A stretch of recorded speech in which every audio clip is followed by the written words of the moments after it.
nos fortaleça no nosso propósito de sermos melhores. A gente pensa muito na responsabilidade que temos quando optamos por abraçar a doutrina espírita, porque o conhecimento que nos é dado é sempre muito grande. E a qualquer momento somos convidados a testemunhar aquilo que nós pretensiosamente falamos, conversamos. E a doutrina espírita é assim. Ela nos convida constantemente à nossa reforma íntima. Ela nos convida constantemente a refletirmos nas nossas próprias características, nas nossas próprias imperfeições, nas nossas próprias fraquezas, para podermos melhorar. Reconhece-se o verdadeiro espírita pela sua transformação moral. Você conhece o espírita pela quantidade de vezes que vem à casa espírita, ou pela quantidade de passe que dá, Não é assim, mas sim pelos esforços que emprega para domar as suas más inclinações. E aí, quando a gente foi convidado para vir aqui, o Márcio nos pergunta assim: qual vai ser o tema? Aí eu falo assim: vai ser Chico. O que do Chico eu não sei ainda, não parei para pensar. E ele gentilmente contribui com o título da palestra, Chico Xavier, apóstolo da caridade. Lindo título, Lindo título e muito reflexivo também, porque a gente começa a lembrar da história do Chico. E quando a gente fala de caridade, a caridade está tão ligada, tão arraigada ao movimento espírita. Teve uma época até que as pessoas de outras religiões diziam que nós espíritas éramos os mais caridosos, porque saíamos da teoria e íamos para a prática. Não tínhamos e não temos cultos dogmáticos que nos enclausura a letra, mas sempre tivemos a característica de partirmos para a caridade.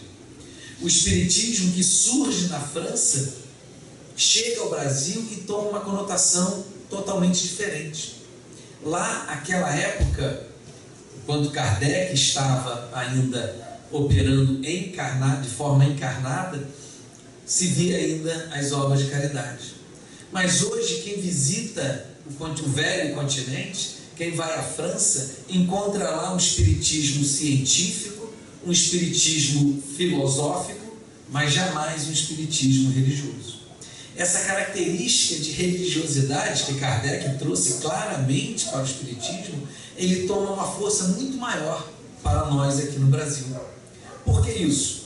Se formos buscar o livro Brasil, Coração do Mundo, Pátria do Evangelho, lá nós vamos ver que o Senhor Jesus, através de Ismael, seu grande colaborador, tinha uma atuação muito direta no Brasil, até nas questões políticas, sociais, até a proclamação da República. Naquele momento, Jesus fala para Ismael que o Brasil tinha atingido a maioridade como nação. E a partir dali, eles não se envolveriam diretamente mais nas questões políticas, nas questões sociais, porque isso caberia a nós, povo brasileiro, decidirmos o rumo que iríamos tomar.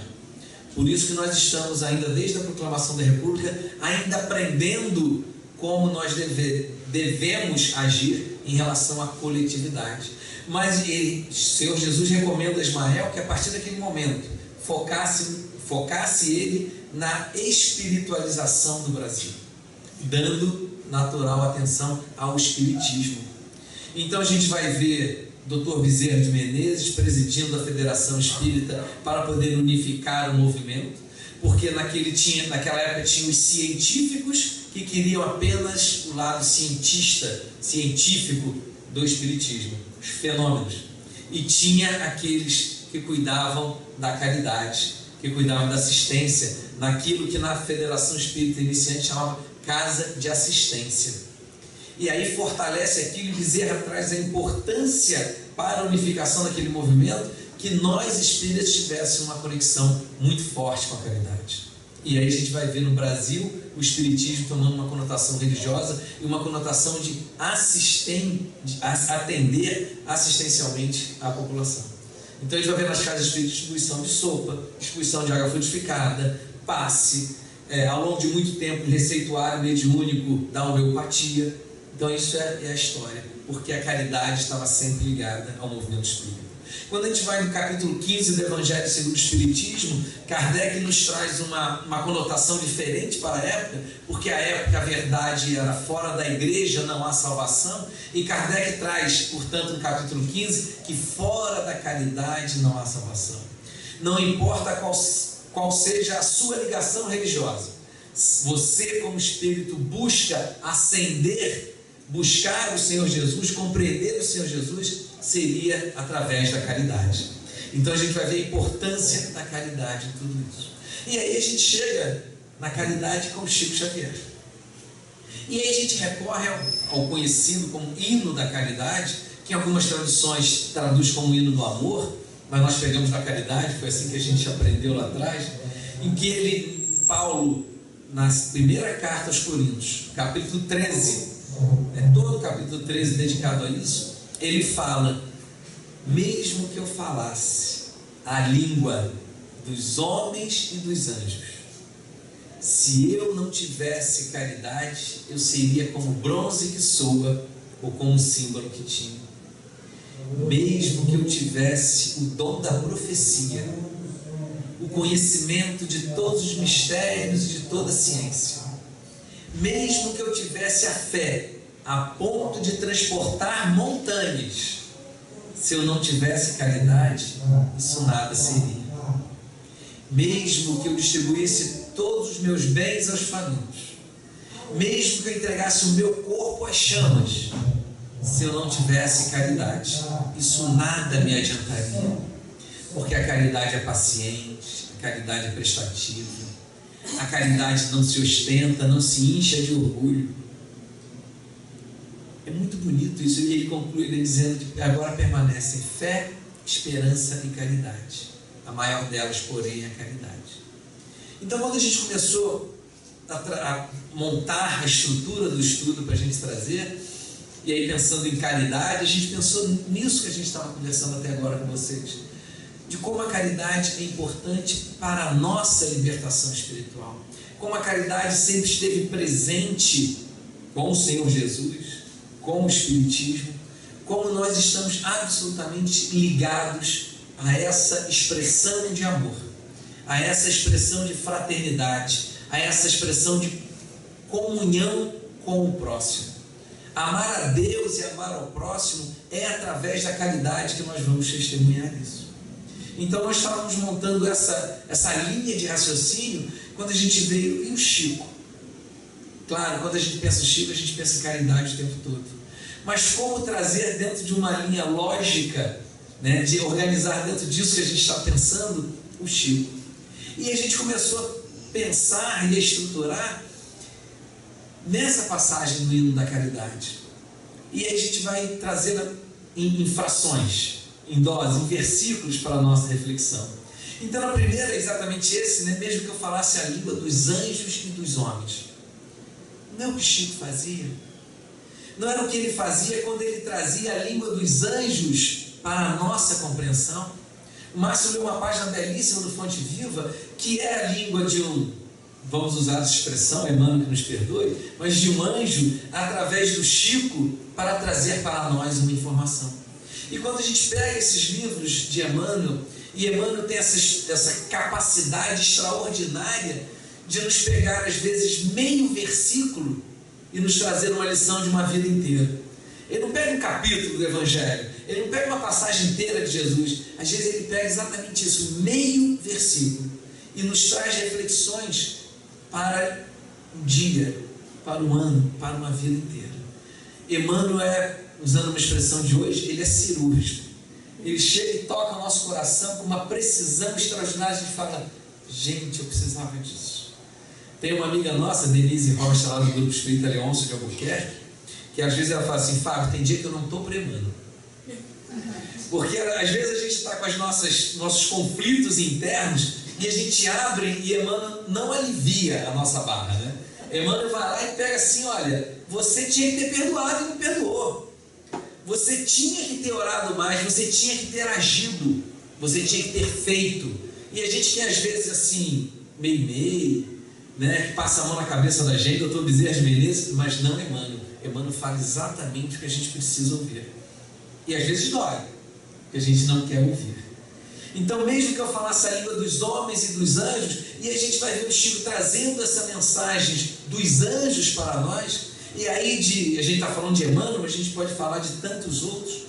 A gente pode falar daqueles anjos dos nossos corações, os nossos filhos, os nossos pais, aqueles que nos antecederam na vida espiritual, e a gente via aquelas pessoas indo buscar mensagem dos seus entes queridos lá, e o Chico carinhosamente, caridosamente recebia aquela mensagem, levando para aquelas pessoas o consolo que era a maior necessidade daquelas pessoas.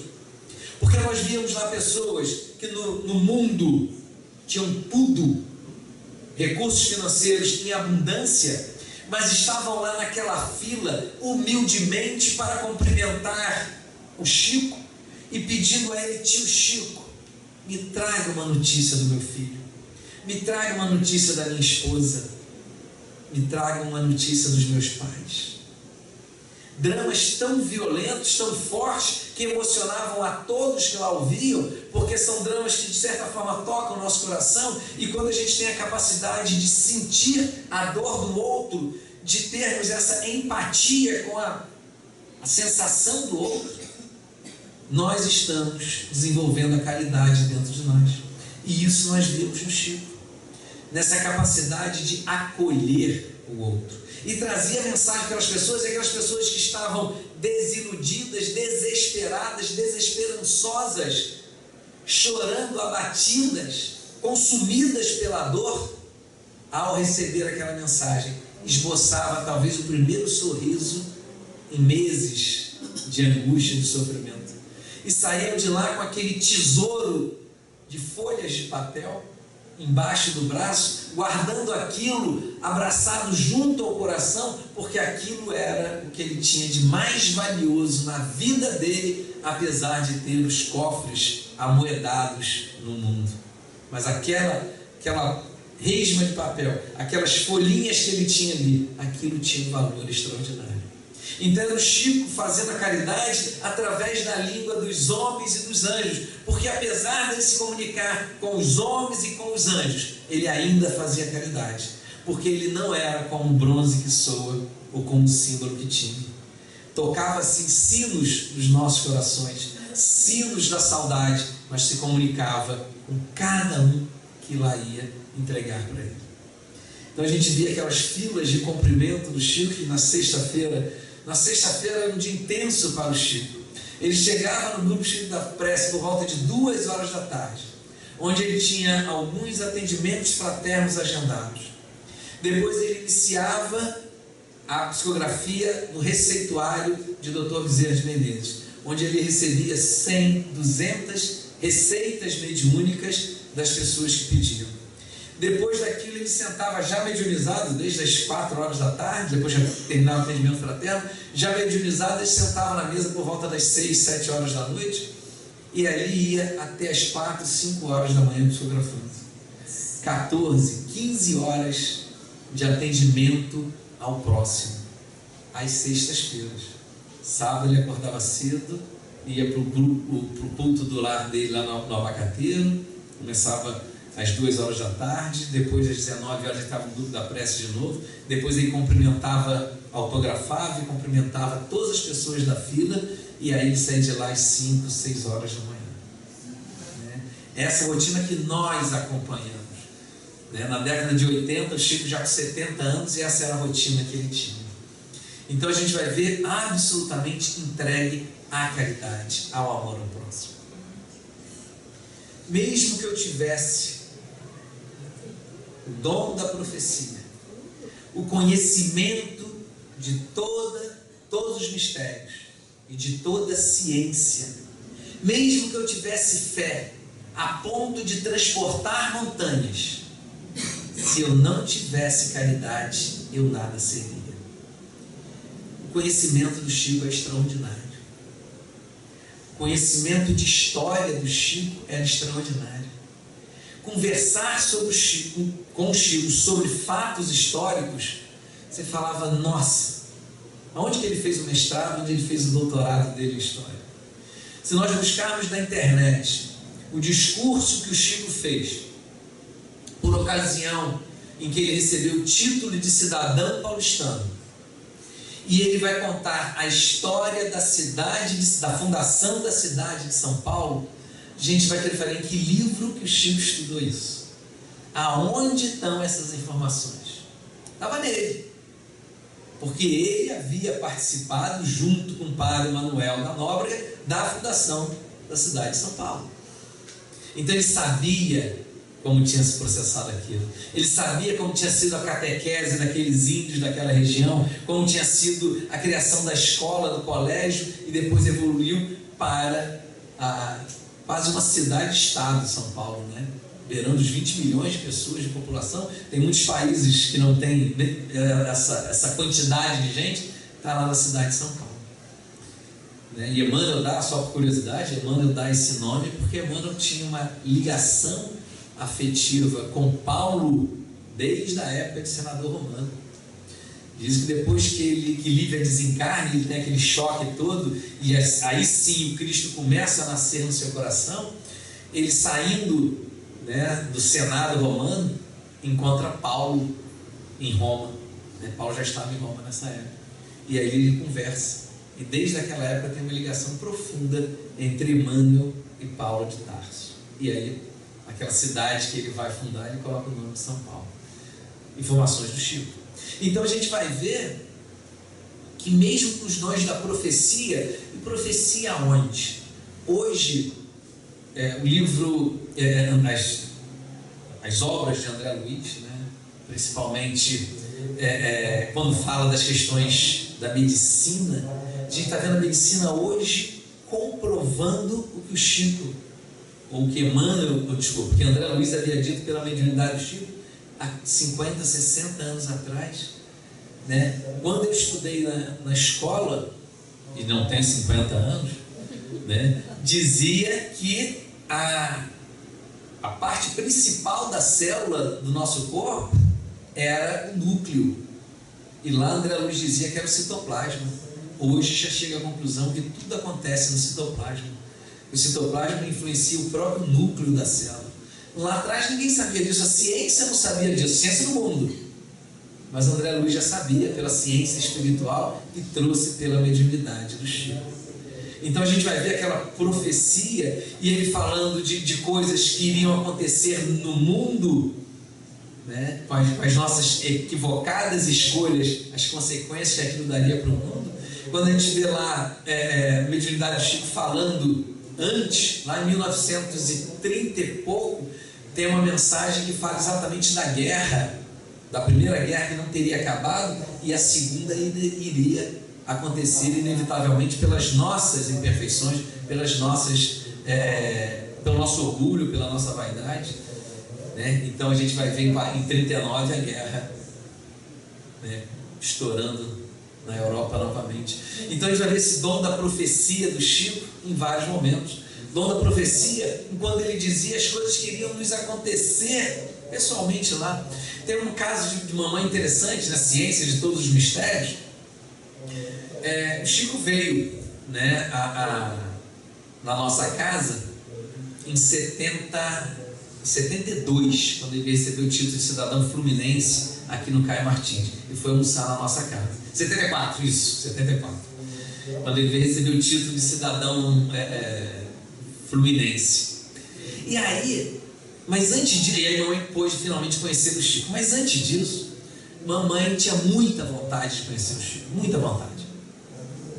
E aí ela, não hoje, mas naquela época, as mulheres, quando queriam muito uma coisa, enrolavam os maridos e acabavam conseguindo essas coisas, né? Então a mãe convenceu o papai de que uma viagem à capital do nosso país seria interessante para os meus irmãos, né? Para os filhos. Então o papai tinha esse hábito de viajar de carro naquela época.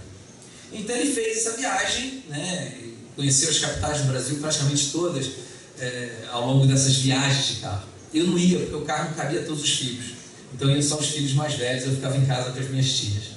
Mas de qualquer forma, naquilo lá, a mamãe conseguiu, né, fazer com que o pit stop, né? A parada estratégica rumo a Brasília, se desse em Uberaba num sábado, dia de reunião de Chico. Ela chegou cedo em Uberaba e foi se informar se teria reunião naquele dia. Informaram que sim. E ela pega a hora, tudo certo, prepara, né, os filhos todos, nós vamos sair, vamos conhecer o Chico Xavier, e na hora que está arrumando como diria minha mãe, as crianças, estoura um temporal horroroso na cidade de Uberaba. E o Chico, que estava em Uberlândia, não consegue retornar para Uberaba. Né? A distância é curta, coisa de 80 quilômetros, fácil de fazer, mas com aquele temporal o Chico acabou não voltando. Mamãe vai para o banheiro do quarto do hotel, se ajoelha e chora. Porque na concepção dela, ela não tinha o merecimento de se encontrar com o Chico. E por isso, São Pedro tinha mandado aquele temporal todo. Porque ela não tinha o merecimento. Chorou copiosamente, lavou o rosto e foi deitar na cama. E ninguém nunca soube dessa história. Menos o Chico. Anos depois, né, mais de 15 anos depois, mamãe lá na casa do Chico de Uberaba, né, no almoço, aquele saudoso almoço de sábado, né, aquele frango maravilhoso. E aí Chico fala: "Né, Lili, quem diria que um dia você chorando no quarto do hotel, que a gente não ia se encontrar, e aqui estamos nós reunidos." Né? Papai se espantou porque nem papai sabia dessa história. E aí a mamãe foi contar aquela história que já havia acontecido, já tinha quase 15 anos. Ciência de todos os mistérios. Mas se eu não tiver a caridade, isso nada me adiantaria. Então Chico, com o conhecimento disso, levava consolo às pessoas. A mediunidade do Chico era tão extraordinária que às vezes aqueles entes queridos, aqueles jovens que haviam desencarnado de forma tão brusca nos acidentes, eles não tinham condições espirituais de virem até o médium trazer a mensagem. Mas o desespero daquelas mães, daqueles pais eram tão grandes que o Chico, na sua mediunidade, se deslocava até aqueles jovens, recebia os informes, recebia os detalhes das suas vidas e voltava para dar notícia. Então, muitas daquelas psicografias não eram do modelo clássico que nós entendemos do espírito do lado do médium escrevendo ali. Às vezes o médium ia lá como repórter, entrevistava, voltava para a redação, vamos chamar a redação a sessão mediúnica ali, e ali dava os informes. Porque mais importante naquele momento era levar o consolo àquelas pessoas. Mesmo que eu tivesse fé a ponto de transportar montanhas, a fé do Chico era extraordinária. A fé do Chico era extraordinária desde sempre. Os primeiros relatos que nós temos do Chico é exatamente dele, né, dias antes do desencarne da sua mãe, onde a mãe dizia para ele, né, que ele tinha que orar, ensinava ele a orar. E aí no último dia da sua mãe, Maria, do São João de Deus, e ela diz: "Chico, eu estou indo para um hospital. Algumas pessoas dirão que eu morri. Não acredite, eu voltarei, porque eu estou muito doente. Você vai morar com a sua madrinha durante um tempo, mas eu voltarei." Nunca deixou de acreditar nessa promessa da mãe. Tinha fé profunda. E quando a madrinha cometia aquelas atrocidades contra aquela criança, ele ia para o fundo do quintal, nas bananeiras, orar. E lá encontrava com a sua mãe. E a mãe dizia, e ele dizia para a mãe: "Mãe, você veio me buscar?" "Ainda não. Mas vamos orar a Jesus. E ele mandará um anjo que irá te resgatar." E aí ele de joelho e orava junto com a mãe nas bananeiras, no fundo do quintal. E um dia ele é resgatado, acho que a expressão é essa mesmo, né? Resgatado dali. E aí ele encontra Cidália Batista. O encontro com Cidália, o Chico foi o último, né, a chegar. É uma coisa extraordinária o papel de Cidália, né? Que espírito extraordinário. Porque ela não só casa com um homem muito mais velho do que ela, como exige que ele traga os 5 filhos do casamento anterior. Que mulher extraordinária, né? E o Chico foi o último, 5 não, desculpa, 9 filhos. E o Chico foi o último a chegar, porque a madrinha não queria liberar, não queria devolver o Chico. E aí o Chico, quando chega, está com camisolão. Cidália acha estranho, porque estavam todos de short, camisa, e o Chico de camisolão. Ela tenta, né, se aproximar do Chico, o Chico se retrai. Tinham pessoas na sala, e ele ficou com vergonha. E aí ela sozinha com ele depois, levanta aquele camisolão e vê as feridas dele. E fala: ninguém jamais vai te bater de novo. Aí ele pergunta assim: você é o anjo que minha mãe prometeu? Disso de anjo, Chico, eu não entendo nada, mas eu estou aqui para te proteger. Aí o Chico fala: você é o anjo, sim. Porque tinha fé desde sempre. Desde criança ele tinha aquela fé profunda. E a gente vai ver história de fé ao longo da vida do Chico inteiro. Não falta exemplos, não falta testemunhos de Chico em prol da fé. Emmanuel, no livro Deus Sempre, é um livro muito pequenininho, fininho. Acho que foi o primeiro livro do Chico que eu li, né, que minha mãe me deu. E lá tem uma página que Emmanuel fala o seguinte: Deus se compadece de quem perdeu a fé. Deus se compadece de quem perdeu a fé. E a gente vê esse mundo de hoje, onde as pessoas estão perdendo a fé com tanta... Perdendo não, uma vez conquistada a gente não perde, né? Mas assim, aquela frágil fé que eles tinham, ainda perdendo e questionando a divindade de toda forma. Como o mundo está infeliz, como o mundo está distante do que realmente precisa. Então, mesmo que eu tivesse, né, a fé ao ponto de transportar montanhas, se eu não tivesse caridade, eu nada seria. Então a gente pensa, deixa eu pegar minha cola aqui um pouquinho, por favor, porque são tantas informações nesse versículo. Ainda que eu distribuísse meus bens aos famintos, meu próprio corpo às chamas. E a gente vai ver o Chico recebe a primeira mensagem dele, e aí a gente tem essa como a data da mediunidade do Chico, né, em 6/7, né, 6/7 de 1927, onde o Chico recebe a primeira mensagem dele.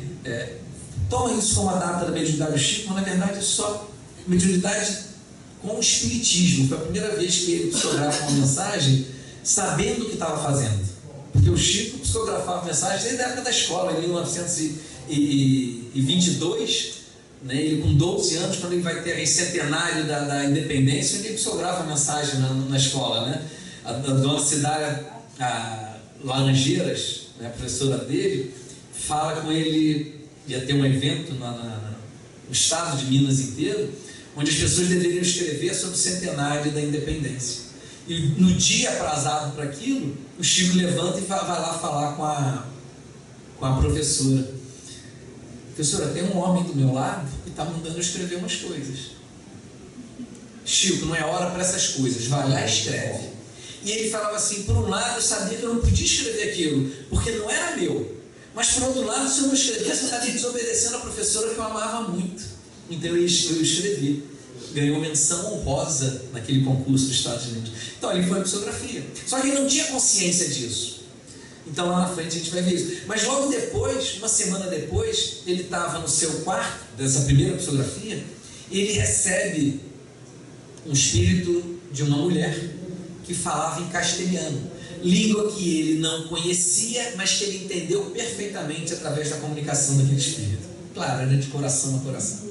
E ela convidava ele a distribuir alimentos aos pobres.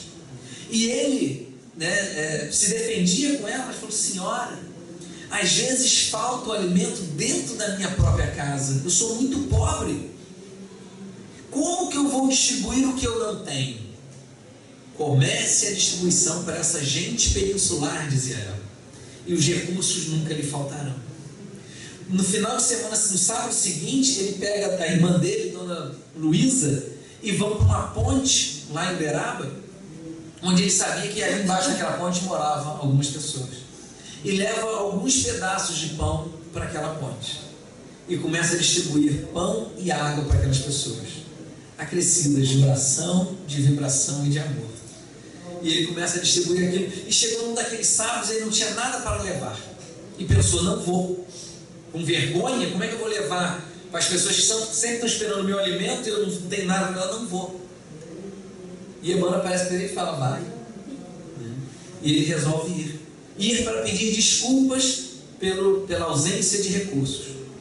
Quando ele estava pedindo desculpa àquelas pessoas, quando ele chegou, as pessoas falaram, Chico, eu achei que você não viesse. Estávamos preocupados. Não, meus irmãos, é porque eu não tenho nada para trazer hoje. Mas Chico, não é o mais importante. A sua presença para nós, essa nossa conversa já é de grande valia. Nessa hora encosta uma carroça. Quem é o tal de Chico Xavier? Sou eu, meu irmão. Me mandaram entregar esses mantimentos. Aonde eu posso deixar? Pode deixar aqui mesmo. E o Chico nunca interrompeu a distribuição de pães dele aos sábados.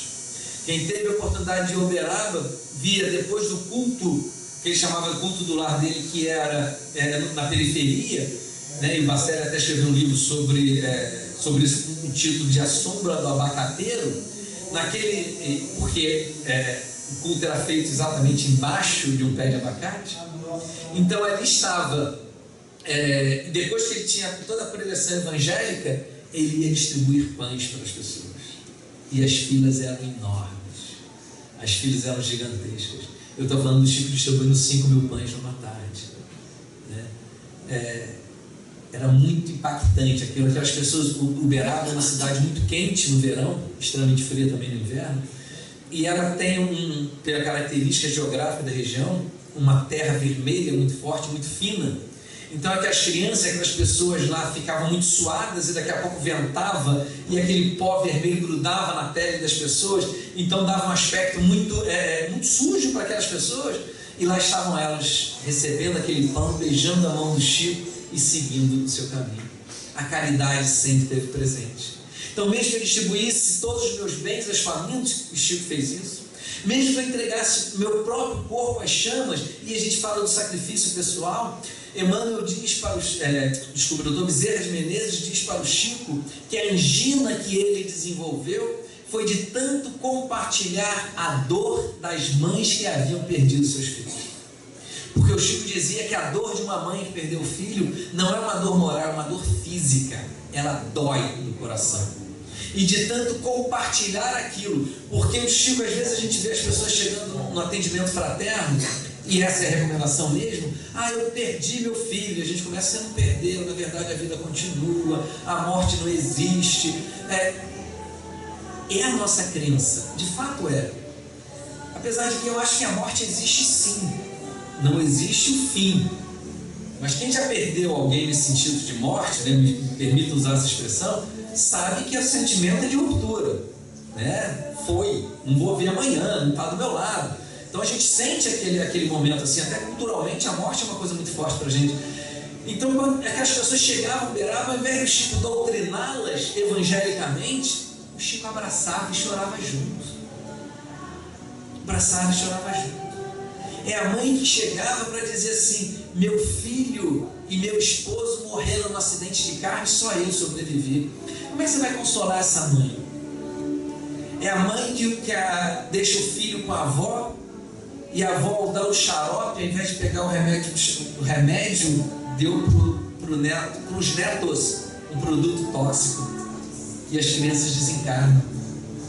Como é que você vai dizer, não, liga para isso, minha filha, a vida continua, é isso mesmo, resgataram o débito do passado. Isso não é consolo, gente.